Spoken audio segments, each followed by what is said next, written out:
بسم اللہ الرحمن الرحیم الحمد للہ الذی لا مانع لحکمہ ولا ناقض لقضائہ والصلاة والسلام علی سید انبیائہ وسند اولیائہ واحبابہ المعارضین لأعدائہ اما بعد فاعوذ باللہ من الشیطان الرجیم بسم اللہ الرحمن الرحیم ان الذین سبقت لهم منا الحسنى اولئک عنها مبعدون سبحان اللہ لا يسمعون حسیسها وهم فيما اشتهت انفسهم خالدون لا يحزنهم الفزع الاکبر وتتلقاهم الملائکہ هذا يومكم الذي كنتم توعدون صدق الله العظيم ان الله وملائكته يصلون على النبي يا ايها الذين آمنوا صلوا عليه وسلموا تسليما اللهم صل على سيدنا ومولانا محمد وعلى آل سيدنا ومولانا محمد واصحاب سيدنا ومولانا محمد مبارک وسلم وصلی علیہ صلاۃ و سلاما علیک یا رسول اللہ صلاۃ و سلاما علیک یا حبیب اللہ مولاي صل وسلم دائما ابدا علی حبیبک خیر الخلق كلهم محمد سید الکونین والثقلین والفریقین من عرب ومن عجم ابان مولده عن طیب عنصره یا طیب مبتدأ منه ومختتم وبات ایوان کسرا وهو منصدع كشمل اصحاب کسرا غیر ملتصم منزہ عن شریک فی محاسنه فجوہر الحسن فیہ غیر منقسم ثم الرضا عن نبی بکر وعن عمر وعن علی وعن عثمان ذی الکرم سبحان اللہ رب صلی وسلم دائما ابدا علی حبیبک خیر الخلق کلہم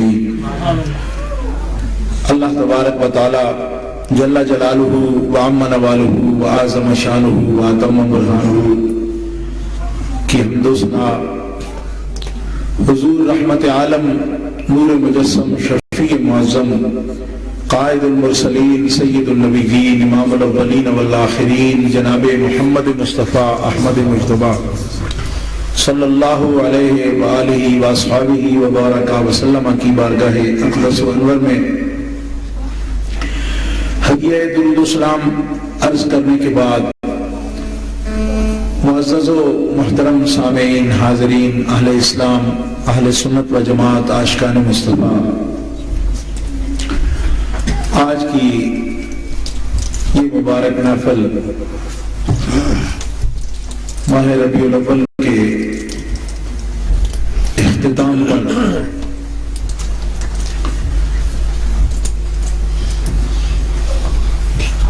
اپنے نیک مقاصد کے تحت انعقاد پذیر ہے محترم جناب ڈاکٹر ساجد محمود صاحب صاحب خانہ جنہوں نے اس محفل کا انعقاد کیا اور محترم جناب الحاج چودھری طالب حسین صاحب انہوں نے احکر کو حکم فرمایا محترم جناب ڈاکٹر جہانگیر اختر نعیمی صاحب انہوں نے آج علماء کرام کو معین موضوعات دیے اور میں انتہائی خوشی کے ساتھ مسرت کے ساتھ اس بات کا اعتراف کر رہا ہوں کہ چاروں علماء کرام نے اپنے اپنے موضوع پر نہایت مدلل اور محبت کے ساتھ تقریر فرمائی ڈاکٹر صاحب نے جیسا موضوع کا انتخاب کیا ہے یہ بہت اچھا طریقہ ہے کہ جامع محفل ہو جاتی ہے اور اس سے ہر قسم کی معلومات حاصل ہوتی ہے محترم جناب چودھری طالب حسین صاحب اور محترم جناب ڈاکٹر جہانگیر اختر صاحب نے کچھ باتیں ایسی بھی فرمائی ہیں جن کا اختصار کے ساتھ جواب بھی عرض کرنا چاہیے، لیکن میں سمجھتا ہوں کہ عالمی مبلغ اسلام پیر طریقت رہبر شریعت حضرت والا مرتبت قبلہ پیر سید معروف حسین شاہ صاحب عارف قادری نوشاہی گنج بخشی ہاشمی دامت برکاتہم القدسیہ بھی کافی دیر سے تشریف فرمائے اور علیل ہیں، اور احکر ان دنوں شدید علالت میں مبتلا ہے۔ میں جب سے 6 اپریل سے پاکستان سے آیا ہوں تو میں پاؤں میرا شدید زخمی ہے۔ آج جمعہ شریف پر بھی بالکل مختصر سی حاضری ہوئی میری، اور تکلیف کی وجہ سے وہاں بھی بہت دیر سے بھی پہنچا اور صرف خطبہ اور ایک حدیث مبارکہ پیش کر سکا۔ اب بھی کافی دیر بیٹھا رہا، لیکن کوئی میں سمجھتا ہوں کہ انتہائی باذوق محفل تھی اور بہت ہی عمدہ تقریریں ہوئی ہیں اور ایمان افروز تقریریں ہوئی ہیں۔ ڈاکٹر صاحب نے مجھے حضرت سیدنا امیر معاویہ رضی اللہ تعالی عنہ ان کے بارے میں کچھ کہنے کا حکم فرمایا کہ اس موضوع پر میں کوئی بات کروں آپ کے سامنے۔ تو ان کی ذات پاک جو ہے وہ ہمارے لیے بہت ہی محترم ہے۔ اس کی بڑی وجہ یہ ہے کہ وہ صحابی رسول ہے، حضور نبی مکرم علیہ الصلوۃ والسلام کے صحابی ہیں اور بڑے جلیل القدر صحابی ہیں۔ آپ کی صحابیت کا بیان احادیث صحیحہ میں موجود ہے، بخاری شریف میں بھی یہ حدیث موجود ہے۔ حضرت سیدنا عبداللہ ابن عباس رضی اللہ تعالی عنہما حبر الامہ، آپ کے سامنے کسی نے یہ بات کہی کہ حضرت امیر معاویہ کا طریقہ وطر پڑھنے کا صحیح نہیں ہے اور اس پر جرا کی۔ حضرت سیدنا عبداللہ ابن عباس رضی اللہ تعالیٰ عنہما نے جواب دیا، اس بات کو چھوڑ، تنقید کی بات نہ کر، فَإِنَّهُ صحابی، کہ وہ میرے آقا صلی اللہ علیہ وسلم کا صحابی ہے۔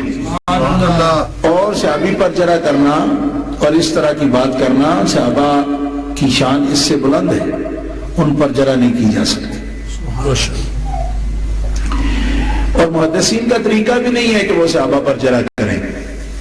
محدثین تابعین تک بھی جرا سے احتیاط کرتے ہیں، لیکن اگر بہت ہی کوئی مقبول وجہ ہو تو محدثین جرا کرتے ہیں، لیکن صحابہ کو سارے محدثین عادل سمجھتے ہیں اور ان کی روایت پر باس نہیں کرتے، اور نہ ہی ان کے کسی نے کبھی عدالت کو چیلنج کیا ہے۔ حضرت امیر معاویہ رضی اللہ تعالیٰ عنہ کی صحابیت کوئی چھپی ہوئی بات نہیں ہے، نہ وہ چھپے ہوئے بندے تھے، وہ بالکل ٹکر کے آدمی تھے پکے۔ یعنی حضرت امیر معاویہ رضی اللہ تعالیٰ عنہ کے بارے میں اگر کسی شخص کا یہ خیال ہوگا کہ وہ کوئی پچھلی صف کے بندے ہیں یا خاموش رہنے والے بندے ہیں یا کوئی دبنے والی شخصیت ہیں، ایسی بات نہیں ہے۔ وہ بنو امیہ کے معزز قبیلے سے تعلق رکھتے ہیں، اور بنو امیہ قرشی ہیں اور اصل عرب ہیں، اور ابو سفیان کے وہ بیٹے ہیں، ہندا کے بیٹے ہیں، اور حضرت ہندا بھی چھپی ہوئی شخصیت نہیں ہے، ابو سفیان بھی چھپے ہوئے نہیں ہے۔ ابو سفیان کئی غزوات میں رسول اللہ صلی اللہ علیہ وسلم کے مقابل آئے ہیں۔ فتح مکہ کے دن ابو سفیان جب نبی علیہ السلام کی خدمت میں حاضر ہوئے تو رسول اللہ صلی اللہ تعالی علیہ وسلم نے فرمایا کہ جو کچھ بھی ہوا آج تک میں نے سب کچھ معاف کر دیا، یہاں تک فرمایا کہ جو ابو سفیان کے گھر میں پناہ لے لے گا میں اسے بھی امن دوں گا۔ حضرت ہندا کو بھی کلمہ پڑھایا، ابو سفیان کو بھی کلمہ پڑھایا، لیکن صحیح روایات میں موجود ہے کہ اس سے پہلے حضرت امیر معاویہ اسلام لا چکے تھے۔ امیر معاویہ اس سے پہلے اسلام لا چکے تھے۔ بعد کے غزوات میں، فتح مکہ کے بعد کے جو غزوات ہیں اس میں ابو سفیان بھی شریک ہوئے سرکار کے ساتھ، اور امیر معاویہ بھی شریک ہوئے۔ اگر ان کی دشمنی، ان کے واقعات کو پڑھا جائے، دیکھا جائے، تو اس میں کوئی ایسی بات نہیں ہے کہ کوئی شک و شبے والی بات ہو، پورے ٹکر کے بندے تھے اور تکڑے بندے تھے. اچھا، یعنی کوئی اس میں کوئی ڈکی چھپی بات نہیں ہے کہ یہی سب کچھ کرنے والے تھے. یعنی سارے دشمنان اسلام کو ان کے گھر سے ہی روٹی ملتی تھی، یہی تجارت کرتے تھے، یہی سب کچھ کماتے تھے، لشکر سارا تیار کرتے تھے اور ترتیب تھے. ابو جہل وغیرہ کا نام زیادہ آتا ہے لیکن وہ تو بھڑکو قسم کا بندہ تھا، بھڑکو جذباتی. اس کی آپ تاریخ پڑھ کے دیکھ لیں، وہ بالکل ایک جذباتی قسم کا، ایموشنل قسم کا بندہ. جو بندہ ایک ریڑھ کی ہڈی تھا وہ ابو سفیان ہی تھا. لیکن ہمارے یہاں طریقہ یہ ہے کہ جب رسول اللہ صلی اللہ علیہ وسلم کسی بندے کو قبول کر لیں اور اس کی غلطی کو معاف کر دیں تو امت اس کی غلطی کو دہراتی نہیں. اس کا سبب یہ ہے کہ جس کی غلطیاں پھر اللہ نہ دہرائے، بندہ کون ہے جو اللہ سے بھی زیادہ مد رکھتا ہے؟ اللہ فرماتا ہے کہ اسلام لانا ہی سب کا ساری غلطیوں کو دھو دیتا ہے. اسلام کا بنیادی اصول ہے. جو بندہ مسلمان ہو جائے، قبول کر لے اسلام، تو اب اس کو پرانے تانے دینے اور یہ باتیں کرنی. اس کا سرکار نے یہاں تک خیال فرمایا کہ ابو لہب کی بیٹی جو ہے وہ بھی اسلام لائی. اور میں شاید پہلے کبھی میں نے آپ سے عرض کیا کہ ابو لہب کے بیٹے بھی اسلام لائے. لیکن ایک بندے نے، اور بڑا محترم بندہ ہے، میں ابھی اس کا نام نہیں لینا چاہتا، انہوں نے ابو لہب کی بیٹی کے سامنے سورہ تبت یدا ابی لہب پڑھی. تو وہ میں نے معتبر سیرت کی کتاب میں پڑھا ہے کہ نبی کریم علیہ السلام کے سامنے جا کر انہوں نے کہا 30 پارے قرآن ہے، مجھے ہی دکھا کے سورہ تبت یدا کیوں پڑھتا ہے. تو نبی علیہ السلام نے اس بندے کو ڈانٹا، حالانکہ وہ بڑی شان والا بندہ ہے جس نے پڑھی. فرمایا تجھے ابو لہب کا خیال ہے، یہ خیال نہیں کہ یہ میری بھی کچھ لگتی ہے. جب اس نے اسلام قبول کر لیا تو اب کس بات کا تم اس کو ستانے کے لیے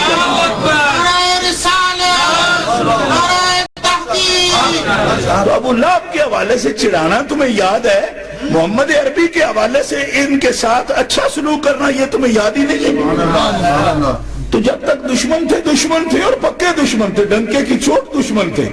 لیکن جب حضور نے قبول کر لیا تو پھر کتنے قریبی تھے کہ انہی کی سگی بیٹی حضور کی بیوی بھی ہے، اب سسر بھی ہیں. یہ امیر معاویہ میرے کوئی دور کے بندے نہیں ہیں، امیر معاویہ سگے ساڑے ہیں رسول اللہ کے، سگے ساڑے ہیں رسول اللہ کے. حضرت سیدہ ام حبیبہ کے بھائی ہیں وہ، اور ابو سفیان کے بیٹے ہیں. ان کی ماں بھی صحابیہ ہے، حضرت ہندہ نے بھی اسلام قبول کیا ہے، اور ہندہ بھی بڑی تکڑی عورت تھی. حضرت ہندہ کے بارے میں پتہ ہے نا آپ کو کہ حضرت امیر حمزہ کو قتل ہی انہوں نے کروایا تھا، قتل کروایا. مگر یہ بات تو حضور کے قلب مبارک کی ہے نا. اگر تیرا میرا کلیجہ ہو تو ان باتوں پر ہم تو چیخ اٹھے، نہیں ہم تمہیں ماریں گے، ہم چھوڑیں گے نہیں. اگر حضور مار دیتے تو ہمیں کیا تھا، ہم نے کہنا تھا کہ ٹھیک مار دیا ہے، کیوں کہ سرکار کو حق ہے. لیکن جب سرکار معاف کرے تو کون کمینہ ہے کہ اب ان باتوں کو اب چھیڑے. سرکار نہیں چھیڑی، چاچا حضور کے ہیں یا ہمارے ہیں؟ یعنی نبی پاک کا چچا ہے نا، تو حضور تو ان کے والی ہیں، ان کے والی ہیں نا. آپ کو یہ حق ہے نا، قرآن بھی یہی کہتا ہے کہ جو ان کا والی ہے وہی دعویٰ کر سکتا ہے. حضور والی ہیں، ان کے بھتیجے ہیں نا سرکار. تو اسلام کی ولا بھی آپ کے پاس ہے، اور بھتیجا ہونے کے اعتبار سے چچا کی ولا بھی آپ کے پاس ہے. تو آپ سلطان ہیں اس بات کے. لیولی یہی سلطان آئی کہتا ہے نا قرآن بھی. تو آپ تو سلطان ہیں، چاہے تو قتل کریں، چاہے تو معاف کریں، چاہے تو دیت لیں. آج 15ویں صدی میں ایک بندہ ایسی باتوں کو چھیڑتا ہے. میں کہا تو سلطان ہے ان کا، تو ولی ہے ان کا، معاملہ تسلط تیرے ہاتھ میں ہے یا حضور کے ہاتھ میں ہے؟ کہا حضور کے ہاتھ میں ہے. جب حضور کے ہاتھ میں ہے تو حضور نے معاف فرما دی. حضور نے معاف فرمایا اور تبھی ان کو قبول کیا، اور حضور نے قبول کیا، سارے صحابہ نے قبول کیا. یہ تو ان کی والدہ کی بات ہے، وہ بھی صحابی ہے. ان کے والد کی بات ہے کہ وہ بھی صحابی ہے. اور اس بارے میں ہمیں کوئی صفائی نہیں دینی کہ وہ دشمن نہیں تھے. دشمن تھے ہی، وہ گھاری وہ دشمن تھا. اور ایک حضور کا نہیں، پورے بنو ہاشم کا. کیوں کہ ٹکر کے شریک تھے نا بھائی. حضور کے نہیں، حضور کے والد کے بھی، حضور کے دادے کے بھی، پردادے کے بھی. اور وہ بھی مانتے تھے کہ اگر ہماری ٹکر کا کوئی بندہ ہے تو یہی گھر ہے. اس پر بھی غور فرمائیں کہ وہ بھی مانتے تھے کہ اگر ہمارا اصل میں ہمارا کوئی مقابل ہے تو یہی لوگ ہیں. اس پر بھی غور رہے کہ کسی کو شریک ماننا بھی بڑی اوپر کی بات ہے. تو وہ گھرانہ کہ جو اصل عرب ہو اور آدم علیہ السلام سے لے کر حضرت عبداللہ تک جس کی اصل ثابت ہو، وہ گھرانہ جس کو اپنی ٹکر کا شریک مانتا ہے، وہ یہی گھرانہ ہے۔ اچھا، اور ابو سفیان کے لیے راستے بہت کھلے تھے۔ کوئی یہ کہے کہ شاید اس کو کوئی سنبھالنے والا نہیں تھا، قیصر بھی سنبھالنے والا تھا، کسرا بھی سنبھالنے والا تھا، کیونکہ رسول اللہ کی ٹکر کا جو شریک تھا اس کو تو سارے پناہ دیتے۔ جیسے دیکھو نا آج کل جیسے کوئی جرنیل بھاگتا ہے تو دوسرا ملک اس کو پناہ دیتا ہے۔ ابو سفیان کے لیے پناہیں سب کھلی تھی، لیکن ابو سفیان کو ایک بات کا علم تھا کہ ہمارا خاندان قرشی ہے بڑا شریف، سبحان اللہ، کریم ہے، کریم اور شریف ہیں۔ کریم یہ انگریزی والی نہیں، عربی والی کریم، یعنی کریم ابن کریم ہیں یہ لوگ۔ قرشیوں کی عادات کو وہ جانتے تھے ابو سفیان، اور پھر ایک دوسری بات جانتے تھے کہ قرشیوں میں بھی جو رحم ہاشمیوں میں ہے اس کے بھی وہ معترف تھے، اور ہاشمیوں کی ساری اصل میں جس کی برکت تھی یعنی محمد رسول اللہ، ان کے حسن و جمال کو بھی وہ شروع سے ہی پہچانتے تھے۔ لہذا آپ نے فرمایا اندہ ہمیں نہ چھپنے کی ضرورت ہے نہ کہیں بھاگنے کی ضرورت ہے، ہم جائیں گے انہی کے پاس۔ میں یہ دیکھ رہا تھا کہ اگر اللہ کو یہ مقبول نہیں ہے تو انہیں مکہ پر کبھی فتح نہیں ہوگی، کیونکہ مکہ نے بہت سو کو مارا ہے، پہلے مکہ نے، کعبہ نے بہت سو کو مار کے نکالا ہے۔ اگر یہ بھی باطل ہوئے تو مارے جائیں گے، غلبہ نہیں پائیں گے۔ جب ان کو فتح مل گئی ہر راستہ بند ہونے کے باوجود، تو رب کعبہ نے محمد کو چن لیا ہے، اب ابو سفیان بھی اسے قبول کریں گے، قبول کر لیا۔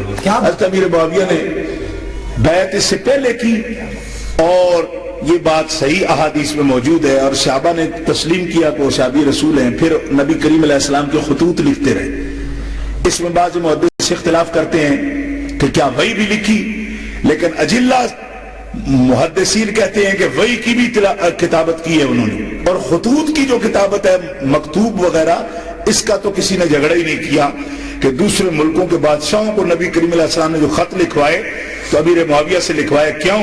فرماتے ہیں کہ امیر معاویہ کی فہم اس معاملے میں بڑی ہوئی فہم رکھتا ہے کہ کس طرح دوسرے ملک کے بادشاہوں کو مخاطب کرنا ہے، لہذا خطوں کی عبارت کے لیے اسپیشلی آپ حضرت امیر معاویہ کو بلاتے اور وہی خط آپ کو لکھا کرتے تھے۔ حضرت امیر معاویہ رضی اللہ تعالیٰ عنہ کو نبی کریم علیہ السلام سے جو محبت تھی اس کو بہت سے محدثین نے نقل کیا۔ ایک دفعہ آپ ایک سفر پہ جا رہے تھے کہ اونٹنی پر آپ نبی کریم علیہ السلام کے ساتھ سوار تھے بطور ردیف، آپ پیچھے بیٹھے ہوئے تھے، سرکار آگے تھے، اسی اونٹنی پر سوار تھے۔ تو نبی کریم علیہ السلام نے محسوس کیا کہ معاویہ اپنے بدن کو سمیٹتے اپنے ہاتھوں سے، اس طرح اپنے آپ کو دبا رہے ہیں۔ فرمایا کیوں؟ عرض کیا یا رسول اللہ میں بطین بھی ہوں، پیٹ بھی میرا بڑا ہے اور جسم بھی زیادہ ہے، تو میں سمجھتا ہوں میرا جسم آپ کے جسم کے ساتھ لگ رہا ہے اور یہ گستاخی ہے۔ نبی کریم علیہ السلام نے فرمایا تو میرے ادب میں یہ کر رہا ہے لیکن دوسری طرف تیری توجہ نہیں ہے۔ عرض کیا یا رسول اللہ کیا؟ فرمایا میرے جسم کے ساتھ جس کا جسم مس ہو جائے اللہ تعالیٰ اس پہ دوزخ کی آگ حرام کر دیتا ہے۔ حضرت امیر معاویہ نے سارا جسم مبارک سرکار دو عالم علیہ السلام کے ساتھ معانقہ کی شکل میں ہو گئے، اور پورا جسم آپ کے قدموں کے ساتھ آپ نے لگا لیا، اور قسم اٹھاتے تھے کہ رسول اللہ نے مجھے اسی طرح فرمایا، اور مجھے قسم ہے رب کعبہ کی میں نے اپنا سارا جسم سرکار سے لگا لیا ہے، میں اسی لیے سمجھتا ہوں کہ میرے جسم پر اللہ نے دوزخ حرام کر دی۔ پھر وہ حدیث پاک کا بھی ایک واقعہ ضمناً میں مختصر وقت میں آپ کو سناتا ہوں کہ آپ نے ایک صحابی نبی کریم علیہ السلام کی بارگاہ میں نعتیں پیش کرتے تھے، نعت پڑھتے تھے۔ حضرت امیر معاویہ ان کے بیٹے کے پاس گئے اور فرمایا تیرے باپ نے ایک دن حضور کے پاس قصیدہ پڑھا تھا اور نبی کریم علیہ السلام نے انہیں ایک چادر دی تھی، میں تمہیں 12,000 درہم دیتا ہوں، وہ چادر مجھے دے دو۔ تو انہوں نے کہا کہ نبی کریم علیہ السلام کی چادر ہونے کی وجہ سے آپ 12,000 درہم دے رہے ہیں؟ فرمایا نہیں، حضور کی چادر سمجھ کر میں اگر دوں تو پھر تو میں سارا ملک دے دوں تمہیں، پھر بھی قیمت نہ بنے۔ تو فرمایا پھر 12 ہی کیوں دے رہے ہیں؟ فرمایا تمہیں پتہ نہیں، میں یمن گیا تھا، میں نے 12,000 درہم میں یہ چادر خریدی تھی اور میں نے حضور کو تحفے میں ہدیے میں پیش کی تھی۔ تیرے باپ نے آ کے 2 شعر پڑھے، نبی علیہ السلام نے 12,000 درہم والی چادر اس کو اڑا دی۔ تو میں چونکہ 12,000 درہم اس کا دے چکا ہوں، اس لیے مجھے اس کی عام قیمت معلوم ہے، رہ گئی یہ نسبت کے حضور پر گئی ہے، اس اعتبار سے تو سارے جہان بھی اس کی قیمت نہیں ہے۔ 12,000 درہم دے کے آپ نے وہ چادر واپس لی اور آپ نے اپنے اعضاء سے یہ کہا کہ جب میں فوت ہو جاؤں، انتقال کر جاؤں تو اسی چادر میں لپیٹ کر مجھے، اور ایک دوسری روایت میں یہ بھی آتا ہے کہ آپ کے پاس بال مبارک بھی تھے۔ نبی علیہ السلام فرماتے، حضرت ابی معاویہ فرماتے تھے کہ میں جب انتقال کر جاؤں تو سرکار کے بال مبارک میرے چہرے پہ رکھ کے اور اس چادر پہ لپیٹ کر جو ہے قبر کے حوالے کر دینا، مجھے امید ہے شفاعت کی کہ یہ تبرکات میرے پاس ہوں گے تو اللہ تعالیٰ میری آخرت کو آسان فرما دے گا۔ حضرت امیر معاویہ رضی اللہ تعالیٰ عنہ کو بے شمار خصوصیات حاصل ہیں، لیکن آپ وہ ہستی ہیں کہ جن کے حق میں رسول اللہ صلی اللہ علیہ وسلم دعا فرمائی، اور یہ حدیث بھی سیاہ ستہ شریف میں موجود ہے، اللہم اجعلہ ہادیا مہدیا، کہ یا الہ العالمین معاویہ کو ہادی اور مہدی بنا دے، ہدایت والا اور ہدایت دینے والا، ہدایت یافتہ اور ہدایت دہندہ بنا دے، ہدایت دینے والا بنا دے اور ہدایت والا بنا دے۔ حضور نبی کریم علیہ السلام کی کوئی دعا کبھی رد نہیں ہوتی، کبھی رد نہیں ہوتی، اور نبی کریم علیہ السلام نے ان کے لیے بشارت بھی دی۔ آپ فرماتے میں حضور کو وضو کرا رہا تھا، جب سرکار دو عالم علیہ السلام نے اپنے چہرہ انور پر پانی ڈالا تو اچانک نظر رحمت اٹھائی، مجھے دیکھا اور میرے کاندھے پر ہاتھ رکھ کے فرمایا معاویہ اگر تجھے تولیت مل جائے، ولایت تمہیں حاصل ہو جائے تو ظلم نہ کرنا، ظلم نہ کرنا۔ حضرت امیر معاویہ فرماتے ہیں جب مجھے تولیت حاصل ہوئی تو مجھے نبی کریم علیہ السلام کی وہ بات یاد آ گئی کہ اللہ میرا تو کوئی چانس ہی نہیں تھا، سرکار نے جب میرے کاندھے پہ ہاتھ رکھا تو یہ فرمایا اس کا مطلب یہ ہے کہ سرکار دیکھ رہے تھے کہ تولیت میرے سپرد ہو جائے گی۔ تو آج میں اس مختصر نشست میں آپ کے بارے میں ساری باتیں عرض نہیں کر سکتا، یہ آپ کا ہادی ہونا مہدی ہونا یہ تو حضور کی دعا ہے، آپ کے حق میں حضور کی دعا ہے۔ باقی ایک جملہ میں حضرت حضور غوث پاک رضی اللہ تعالیٰ عنہ کا بھی عرض کرنا چاہوں گا کہ بعض لوگ یہ کہا کرتے ہیں کہ حضرت امیر معاویہ خلیفہ نہیں ہیں، بادشاہ ہیں، بادشاہ ہیں خلیفہ نہیں ہیں، اور یہ تو آپ جانتے ہیں سارے حضرات کہ امیر معاویہ جو ہیں انہوں نے 40 سال حکومت کی ہے، 20 سال حضرت عمر فاروق کے دور میں وہ شام کے گورنر مقرر ہوئے، حضرت عمر کے دور میں، حضرت عثمان غنی کے 12 سالہ دور میں، اور حضرت مولا علی کے دور میں، یہ تمام ادوار میں وہ گورنر رہے، اور جب ان کو خلافت ملی تو پھر 20 سال تک انہوں نے حکومت کی، یعنی مجموعی لحاظ سے 40 سال تک انہوں نے حکومت کی۔ تو حضرت حضور غوث پاک رضی اللہ تعالیٰ عنہ فرماتے ہیں ونیت الطالبین میں، آپ فرماتے ہیں کہ معاویہ جب تک گورنر تھے اور جب تک حضرت امام حسن نے ان کو خلافت نہیں دی تھی تب تک وہ ملک تھے، بادشاہ تھے، لیکن امام حسن بادشاہ نہیں تھے، امام حسن خلیفہ راشد تھے، اور امام حسن تو نائب تھے حضرت مولا علی کے۔ تو فرمایا جب ایک خلیفہ نے جو خلیفہ نواسہ رسول بھی ہے، جب انہوں نے اپنی خلافت حضرت امیر معاویہ کی سپرد کی تو اب انہیں بادشاہ نہ کہو ورنہ امام حسن کی توہین ہوگی۔ جب خلیفہ دوسرے کو خلیفہ مقرر کرتا ہے تو پھر بعد کی زندگی میں وہ بادشاہ نہیں ہے بلکہ خلیفہ ہیں۔ یہ حضور غوث پاک رضی اللہ تعالیٰ عنہ کی اپنی تحقیق،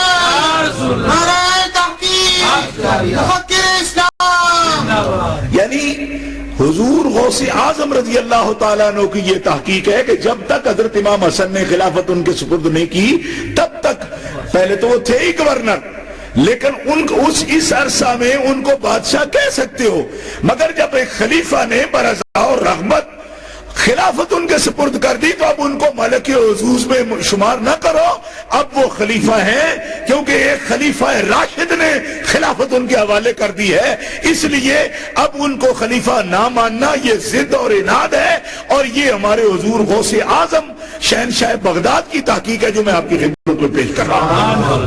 اس بارے میں حضرت شہنشاہ بغداد کے غلاموں کو بھی خیال کرنا چاہیے اور ان کی اولاد کو بھی خیال کرنا چاہیے۔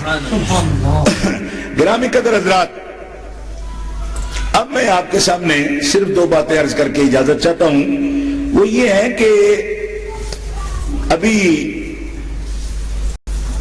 بہت سی باتیں جو اس موضوع سے متعلقہ تھی میں نے اشارتاً وہ عرض کی ہیں۔ 1-2 باتیں وہ عرض کرنا چاہتا ہوں کہ جو ہماری ضرورت ہے یہاں اہل سنت و جماعت کی۔ ایک تو پہلی بات یہ ہے کہ ہم اہل سنت و جماعت ہیں۔ میں اپنی تقریروں میں یہ کہتا رہتا ہوں کہ ہمیں کوئی نئی تحقیق عقیدے کے بارے میں کرنے کی ضرورت نہیں ہے، اس لیے کہ ہمارا 1427 سال ہجرہ کے گزر چکے ہیں، اور جو بات آج تک طے نہ ہوئی ہو وہ اب کیا طے ہوگی؟ نہیں، ہمارا ایک سسٹم ہے نا اپنا، ہم کوئی نئے لوگ نہیں ہیں کہ ہم بیٹھ کر اپنے عقیدے بنائیں۔ عقیدے اجتہاد ہوتے ہیں فروع دین میں، اصول دین میں تو اجتہاد نہیں ہو سکتا نا کہ آپ کوئی مجتہد نئے سرے سے بات کرے گا۔ عقائد کا تعلق ہے اصول دین سے، اور اصول دین اگر 1427 سال میں طے نہیں ہو سکے تو اب کیا ہوں گے؟ ایسا بندہ جو یہ سمجھتا ہے کہ کوئی باتیں ہیں عقیدے کی اور طے نہیں ہوئی، وہ سخت غلطی میں۔ ہماری جتنی بھی کتابیں ہیں اہل سنت و جماعت کے اصول کی، ان میں سارے طے شدہ باتیں موجود ہیں، اور الحمدللہ اس بارے میں کسی بھی شخص کے بارے میں یا کسی بھی عقیدے کے بارے میں اہل سنت مذبذب نہیں ہے، 2 رائے نہیں رکھتے، بالکل پکی پختہ ایک ہی رائے اس کے مطابق وہ فیصلہ کرتے ہیں۔ حضرت سیدنا امیر معاویہ رضی اللہ تعالیٰ عنہ کے بارے میں اہل سنت کا فیصلہ یہ ہے کہ آپ صحابی رسول ہیں، قابل احترام ہیں۔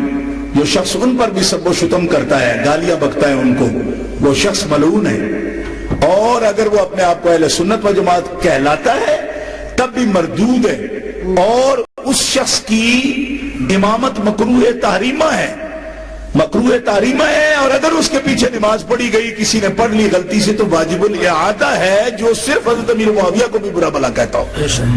یہ باقاعدہ فتاوی رضیہ شریف میں اعلیٰ حضرت رحمۃ اللہ علیہ نے یہ تصریح کی ہے، اور اعلیٰ حضرت نے خود اپنے طور پر نہیں کی، یہ فتاوی کی پہلی سب کتابوں میں موجود ہے۔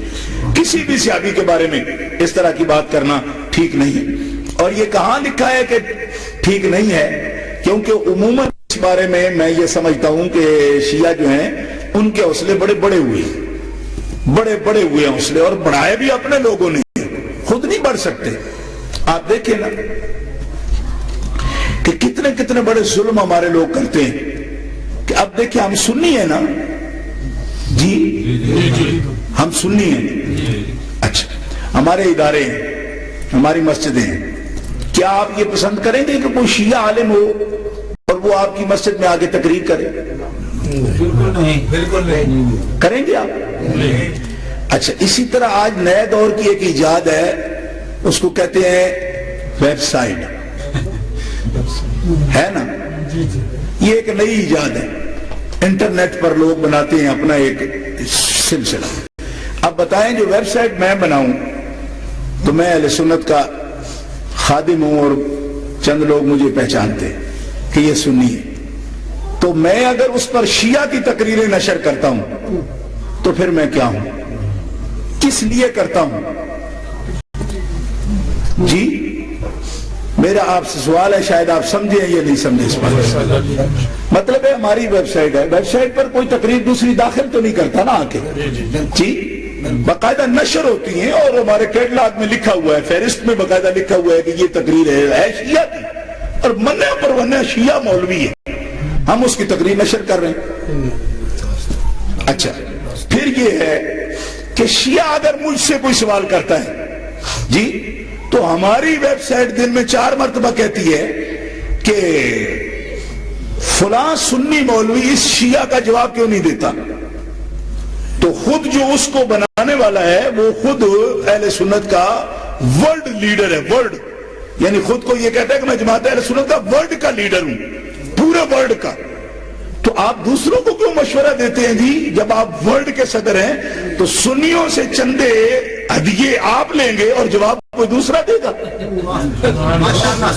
مطلب سارے سنیوں سے اتنے ڈھیر لگائیں گے آپ چندے مانگ مانگ کے کہ چندے آپ مانگیں گے، ہدیے آپ کٹھے کریں گے، جواب کوئی دوسرا آگے دے گا؟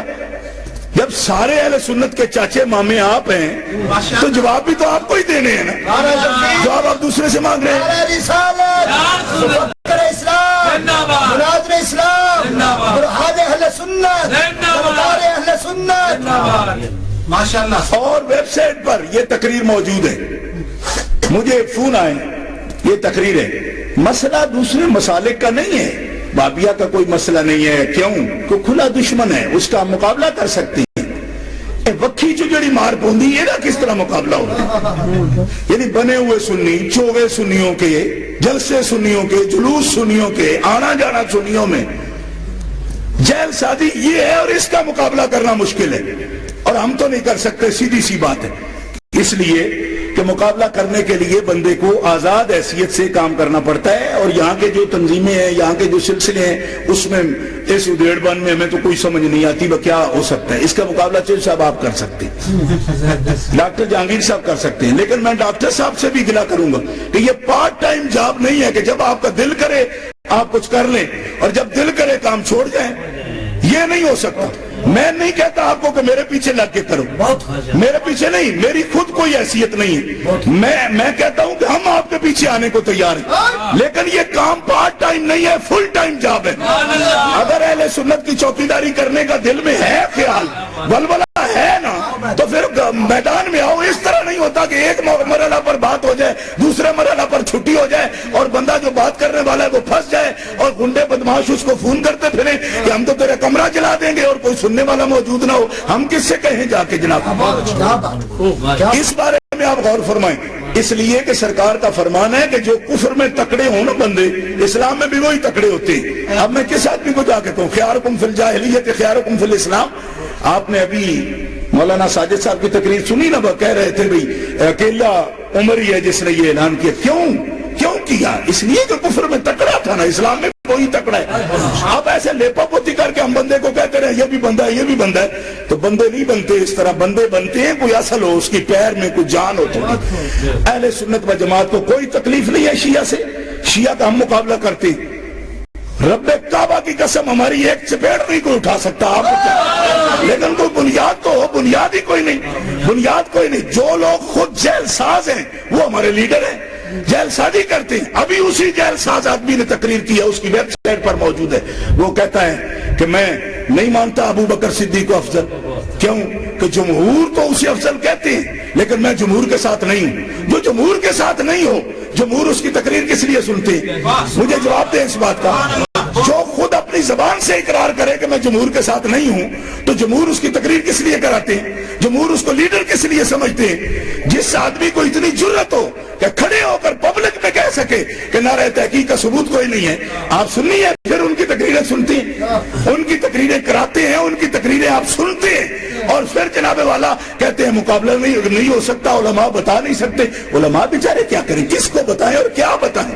جوتے کھائیں وہ ان سے، اور جو لوگ بااثر ہوں وہ جناب جز وقتی طور پر ہمارے ورکر ہیں، جب چاہیں وہ ہمیں آ کے کہیں جی اب محفل پڑھنی ہے آ جاؤ، اور جب چاہیں وہ جناب ٹنڈ پھوڑی چاہ جائیں، اور 2 سال 4 سال ملاقات بھی نہ ہو، پھر بتاؤ کہ ہم لوگ کیا کریں؟ کیا کریں؟ کیا جو حق بولتا ہے آدمی وہ کدھر جائے، کرے کیا وہ؟ اور میں کہتا ہوں کہ سچ بولنا بھامڑ مچدا ہے۔ ہم مسلک اہل سنت کا دفاع کر سکتے ہیں، مگر اس قسم کے لوگوں کے ساتھ کس طرح کر سکتے ہیں کہ جن آدمیوں کو نہ ہماری خبر ہے نہ ہمیں ان کی کوئی خبر ہے؟ وہ لوگ، یہ پارٹ ٹائم جاب نہیں، آپ آگے آئیں، آپ آگے کریں، مسئلے کی ضرورت ہو ہم مسئلہ بتانے کو تیار ہیں، اور جو بڑا فن بنتا ہے مسئلے کرنے کا آپ سامنے لا کے بٹھائیں، قرآن و سنت کی روشنی میں ہم ثابت کریں گے کہ کس طرح وہ مسئلہ بیان کرتا ہے۔ تکبیر، اللہ اکبر، رسالت، نعرہ حیدری، نعرہ تحقیق، شاہ صاحب۔ اب اگر اپنے منہ سے نعرہ تحقیق کے خلاف ہر جگہ کا اخبارات میں دیا ان لوگوں نے، ہم نے پھر بھی ان کی جان نہیں چھوڑی کہ وہی ہمارے مقرر ہیں، وہی ہمارے لیڈر ہیں، وہی ہمارے سب کچھ ہیں، اب آپ بتائیے کہ لوگ بیچارے کیا کریں؟ لوگ تو یہی سمجھتے ہیں کہ یہ سارے نعرہ تقی کے دشمن ہیں، یہ سارے شیعہ ہیں۔ کیوں؟ جب ایک آدمی سیدھا کھڑے ہو کر 5000 کے مجمع میں یہ کہنے کی جرت رکھتا ہے کہ نعرہ تحقیق کا ثبوت ہی کوئی نہیں، میں کہتا ہوں جی تو اپنے نعرے لگواتا ہے، اس کا کیا ثبوت ہے؟ اکثر یار اتنے ہی کہہ گزرے ہیں کہ تجھ سے بھی کمزور ہیں، اپنے نعرے پر تو بھنگڑے ڈلواتا ہے اور ابو بکر صدیق کے نعرے کے لیے ثبوت مانگتا ہے۔ ہم پوچھنا چاہتے ہیں آخر کہ یہ جو ناز نخرہ ہے یہ کس نے دیا ہے ان لوگوں کو؟ کس نے دیا ان کو یہ ناز نخرہ؟ یہ جنگل ہے یا جنگل کا قانون چلتا ہے اس ملک میں؟ کوئی جواب دینے والا نہیں، کوئی اہل سنت و جماعت ان کے بازو پکڑنے والا نہیں، ان کی بات کا جواب دینے والا نہیں، اور جو الٹا جواب دے وہ مذاق بن جائے۔ کیوں کہ اس کو تو پھر یہ سننا پڑے جناب اس کے مجاہد کدھر ہیں؟ کہا وہ آج کل آرام پر ہیں، ان کی لمبی چھٹی ہے۔ اس لیے میری گزارش یہ ہے کہ میں آپ کی خدمت میں 10 بستہ یہ عرض کرتا ہوں کہ جو اقدام آپ کر سکتے ہیں وہ کریں، اور وہ لڑائی نہیں ہے، وہ بات ہے۔ بات کرنے سے تو منہ میں نہیں ڈال لیتا بندہ، لیکن بات بہرحال جو کرو اس پہ قائم رہو استقامت کے ساتھ۔ اگر اہل سنت کا کام کرنا ہے تو اس کا طریقہ یہ نہیں ہے، ہم ان کو بھی یہ نہیں کہتے کہ لڑیں گے جھگڑیں گے، مگر یار 1427 سال میں جو باتیں ہمارے علماء نے نہیں کی، ہمارے مناظر نہیں کرتے تھے، ہمارے لیڈر نہیں کرتے تھے، وہ آپ کیوں کرتے ہیں؟ آپ نئی باتیں کیوں ڈھونڈتے؟ اگر آپ کو مولا علی سے اتنی محبت ہے کہ آپ سب سے افضل ان کو مانتے ہیں تو اہل سنت کی سسٹم سے نکل جائیے، کیونکہ اہل سنت تو آپ اپنی زبان سے کہہ رہے ہیں کہ اہل سنت کے جمہور کا یہ مسلک ہے کہ ابو بکر صدیق افضل البشر بعد الانبیاء ہے، اور شرح عقائد میں یہ لکھا ہوا، اور یہ کوئی ایک بندہ بھی نہیں، یہ کئی بیماریاں ہیں۔ میں آپ کو یہ بھی کہہ دینا چاہتا ہوں کہ یہ کوئی ایک بندہ نہیں، کئی بیماریاں ہیں کہ جو آ کے جناب اس قسم کا طوفان بدتمیزی اٹھاتی ہیں۔ اور اس ملک کے اندر خاص طور پر ایک مصیبت یہ ہے کہ یہاں پہ بندے جو ہیں وہ اتلے علاقے کے ہیں، یہاں پہ جو لوگ ہیں نا یہ اوپر کے علاقے کے نارتھ پاکستان کے لوگ ہیں، زیادہ تر پاکستان کے نارتھ سے تعلق رکھنے والے لوگ ہیں، اور اسی لیے ان کو ضرورت ہے۔ یہ مسئلے ہم نے ساؤتھ پاکستان میں کبھی نہیں سنے، اور جو سنا ہے وہ جوتے کھائے بغیر آ بھی نہیں سکتا۔ میں آپ کو خدا کی قسم اٹھا کر کہتا ہوں کہ ساؤتھ پاکستان میں یہ مسئلے کر کے کوئی آ جائے، لاہور میں ہی کر آئے تو باپ لگے ہمارا۔ یہ کچھ ایسے علاقے کے لوگ ہیں کہ جس علاقوں کے لوگ یہاں کثرت سے رہتے اور ان کو خود کچھ پتہ نہیں چلتا کہ کیا بات کرنی ہے کیا نہیں کرنی ہے۔ کیوں کہ وہ شروع سے شاید ان کو ہی دیکھ رہے ہیں اور اسی بارے میں ان کا خیال ہے۔ اعلیٰ حضرت رحمۃ اللہ تعالیٰ علیہ کے لوگ فریق ہیں، کہتے مولوی احمد رضا کی ہم کیا بات کریں۔ تو میں آپ سے 10 بستہ یہ گزارش کرتا ہوں کہ پہلے اہل سنت کا مسلک ضرور سمجھیں آپ، پھر اہل سنت کے مسلک کا دفاع ضرور کریں۔ ہم کسی شخصیت سے لڑاؤ یا ٹکراؤ نہیں چاہتے، لیکن کسی شخصیت کو اہل سنت کو کھلونا بنانے کی بھی اجازت نہیں دیتے کہ وہ کھیل کرے، اپنی خباثت جو اس کے اندر ہے وہ چلائے، لیکن سنیوں کو کھلونا سمجھے کہ یہ بات سمجھتے ہی نہیں، میں چاہوں کہ ادھر مروڑ دوں چاہے تو ادھر مروڑ دوں۔ اہل سنت و جماعت اس قسم کے لوگ نہ ہیں، ہوں گے جو وہ کرتے رہیں گے، لیکن اس شرط پر ہم بازی یہ نہیں کھیلنے کو تیار، اس لیے کہ ہم اہل سنت و جماعت کے جس دن وفادار نہ رہیں، میری دعا ہے کہ اللہ اس دن ہماری موت آ جائے۔ ہم زندہ ہی نہ رہیں جس دن ہم اہل سنت و جماعت کے وفادار نہ ہوں اور اندر سے ہم اہل سنت و جماعت نہ ہوں۔ گرامی قدر حضرات، یہ کچھ گزارشات ایسی ہیں کہ ان کے اندر لوگوں کا، بہت سے لوگوں کا تعلق ہے اور وہ بہت جرات کے ساتھ کھلی کھلی بات یہ کر جاتے ہیں۔ اس لیے میری گزارش ہے کہ آپ ان باتوں کو دیکھا بھی کریں اور پھر ان باتوں کا پیرا بھی دیں۔ اور میں اس بارے میں پھر ڈاکٹر جہانگیر اختر سے بھی کہوں گا کہ آپ نے بات جرات سے کی ہے، پوچھا ہے تو ہم نے شروع کیا ہے، ورنہ میں تو کہتا بھی نہیں۔ لیکن اگر آپ شروع کرنا چاہتے ہیں، نوجوان ہیں، فاضل ہیں، پڑھے لکھے ہیں اور انگلش بولتے ہیں اور دوسری گل ہے وہ جٹ بھی ہیں، سیدھی بات ہے۔ اب کمزور بندہ تو کوئی چپیڑ بھی نہیں اٹھائے گا، تو کر لو کام، کیونکہ ساری دنیا نے کوئی یہی تو نہیں ڈاکٹری کرنی ہے، پیسہ کمانا، کھانا، دنیا ٹر جانا ہے۔ کوئی دین کے لیے بھی اگر کسی کا حصہ ڈال سکتا ہے یا پڑھ سکتا ہے تو ڈال دینا، اپنی زندگی لگایا، کیونکہ جن لوگوں نے پہلے لگائی ہیں وہ سارے کوئی ایسے تو بیوقوف تو نہیں تھے، بڑے بڑے محدث تھے، فقیہ تھے، مفسر تھے، بڑے بڑے مجاہد تھے۔ اگر آپ میں بھی ذوق ہے تو میدان میں آؤ، اور لوگ بیچارے تو مسکین نہیں کر سکتے، خدا قسم نہیں کر سکتے، مساکین سے یہ کام ہوگا بھائی؟ اگلے بدماشی کرتے ہیں، 50 بندہ نال لے آؤں دن جناب اور آدھن لو جی بولو، اب کون بولے جی وہاں؟ کون بولے گا؟ 50 آدمی سوادرت ہے، ہمیں بھی لوگ تقریر کے لیے بلاتے ہیں، ہم کو لے کے جاتے ہیں جماعتیں، لیکن ان کو غلط بات کرنی ہوتی ہے، وہ پہلے ہی ساتھ اتار کے لے آتے ہیں جناب، لو جی اب اپنی مرضی کے مطابق بات کروں۔ اس طرح کی باتیں نہیں ہوتی۔ ہم صحابہ کرام کے غلام ہیں، ہم صحابہ کے خادم ہیں، ہم اہل بیت اطہار کے خادم ہیں، اور یہ کوئی دین نہیں ہے، یہ ہمارا اہل سنت کا مسلک ہے۔ یہ کوئی احسان نہیں ہے کہ ہم صحابہ کو مانتے ہیں، جب ہم اہل سنت ہے تو اہل سنت کا یہ مسلک ہے، اور جو اہل سنت کا مسلک ہے ہمیں اس کے مطابق چلنا ہے، اس کے لیے جینا ہے، اس کے لیے مرنا ہے۔ اور اگر کوئی اس سے خلاف چل کے منافقت کر کے یہ جیل سازی کر کے سمجھتا ہے کہ کوئی نشاندہی بھی نہ کرے، یہ بات نہیں ہو سکتی۔ وآخر دعوانا الحمدللہ رب العالمین۔